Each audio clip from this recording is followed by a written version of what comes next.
সুন্দর করতেছে। সো 8 লেনের রাস্তা হচ্ছে, যে কারণে একটু ঝামেলা হচ্ছে। সো অনেক প্রতীক্ষার পর আমরা চলে আসলাম সেই বিখ্যাত গোলাপ মামার হোটেলে। দেখতে পাচ্ছেন সাইনবোর্ড, এবং এটাই হচ্ছে রেস্টুরেন্ট বলতে ভুল হবে, আসলে এটা একটা হোটেল। সো রেস্টুরেন্ট বলা যাবে না। সো দেখতে পাচ্ছেন যে এখানে পেঁয়াজ কাটা হচ্ছে, এবং পাশেই এই যে দেখতে পাচ্ছেন এটাই সেই গোলাম মামা। এই দেখেন হাসি দিচ্ছেন, উনি সবসময় কিন্তু এরকম হাসি মুখেই থাকে, এবং এটার জন্য তিনি আরও বেশি বিখ্যাত। হ্যাঁ, এই দেখেন হাসি দিচ্ছে এবং আমার সাথে কথা বলছে এবং ওয়েলকাম জানাচ্ছে, এবং পাশাপাশি দেখতে পাচ্ছেন যে রান্নাও করছে কিন্তু, এবং পাশে দেখতে পাচ্ছেন প্রচুর ক্রাউড, এবং এই পাশটা দেখতে পাচ্ছেন হচ্ছে এই যে বিখ্যাত সেই গরুর মাংস রান্না হচ্ছে। একদম দেখতে পাচ্ছেন আগুন জল করছে, এবং হচ্ছে তার মধ্যে কিন্তু রান্না করছে, কি সুন্দর নাড়াচাড়া করছে দেখতে পাচ্ছেন আপনারা। এটাই হচ্ছে বিখ্যাত গরুর মাংস।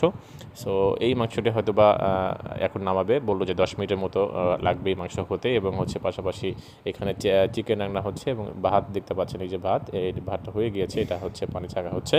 সো এটাই হচ্ছে ছিল সে গোলাম মামার এখন বর্তমানে অবস্থা। এই দেখেন এখানে পেঁয়াজ কাটা হচ্ছে, এবং যাবতীয় কিন্তু কাটাকাটি এখানে কিন্তু হচ্ছে। সো এই মাংসটা সুন্দর করে নাড়াচাড়া করা হচ্ছে। তো এই মাংস হতে 10 মিনিট সময় লাগবে আর কি। সো এটাই হচ্ছে বিশেষত্ব, এই যে কাঠের চুলা এবং কাঠের খড়ি দিয়ে রান্না হচ্ছে, এবং হচ্ছে মাটির চুলায় রান্না হয়, এবং এটা নন স্টপ চলতে থাকে সন্ধ্যা পর্যন্ত নাকি বললো। এবং যেহেতু আছে শুক্রবার ছিল, প্রচুর ভিড়, যে কারণে কিন্তু মামা অনেক ব্যস্ততা সময় পার করছেন এবং কথা বলতে এভাবে পারছেন না। এছাড়া কিন্তু অন্য দিন আসলে কিন্তু দেখা যাচ্ছে যে উনি কথা বলেন সবার সাথেই।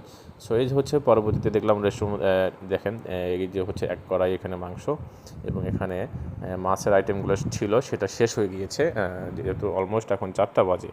তো মাছের আইটেম আর পাওয়া যাবে না এখন, শুধুমাত্র চিংড়ি মাছ, এদের চিংড়ি মাছ আছে, এবং হচ্ছে গরুর মাংসটাই পাওয়া যাবে বর্তমানে এখন। তো এই পাশেও চিংড়ি মাছ রান্না হচ্ছে, আমি দেখাচ্ছি তো আপনাদেরকে। এই যে দেখেন চিংড়ি মাছ রান্না হচ্ছে এখানে, কি সুন্দরভাবে চিংড়ি মাছ রান্না হচ্ছে, এবং অনেক লোভনীয় দেখতে মনে হচ্ছিলো, এবং দাউ দাউ করে আগুন জ্বলছে, কি সুন্দর। এবং আশা করি এটা খুব খেতে মজা লাগবে, কারণ হচ্ছে এইভাবে চিংড়ি মাছ রান্না আসলে কখনো খাই নাই। সো যেটা খেয়েছি বাসায়, এছাড়া হোটেলে কিন্তু এভাবে চিংড়ি মাছ খাওয়া খুব কমই হয়েছে। এটা কিন্তু খুব একটা বড় চিংড়ি না, এটা কিন্তু মাঝারি আকারের চিংড়ি।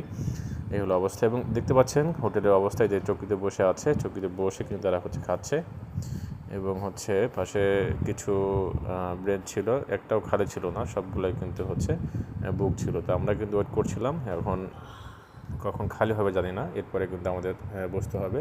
আমরা অলরেডি সিরিয়াল দিয়ে বসেছিলাম। সো এদিকে চিংড়ি মাছ রান্না হচ্ছে, দেখতে পাচ্ছেন। এটা হচ্ছে অলমোস্ট 10 মিনিট মতো লাগবে, বললো যে 10 মিনিট, এটা 10 মিনিট মতো লাগবে। সো এরপরে হয়ে যাবে, গরম গরম আমরা খেতে পারবো। এবং আমরা যেহেতু সিরিয়াল দিয়ে আছি, কোনো টেবিলই ফাঁকা ছিল না, সেক্ষেত্রে বাইরে বসে আছি, আমরা ওয়েট করছি, সবাই কিন্তু খুবই ক্ষুধার্ত। এদিকে গরুর মাংস কিন্তু শেষ হয়ে গিয়েছে, আর একটা নামানো হচ্ছে।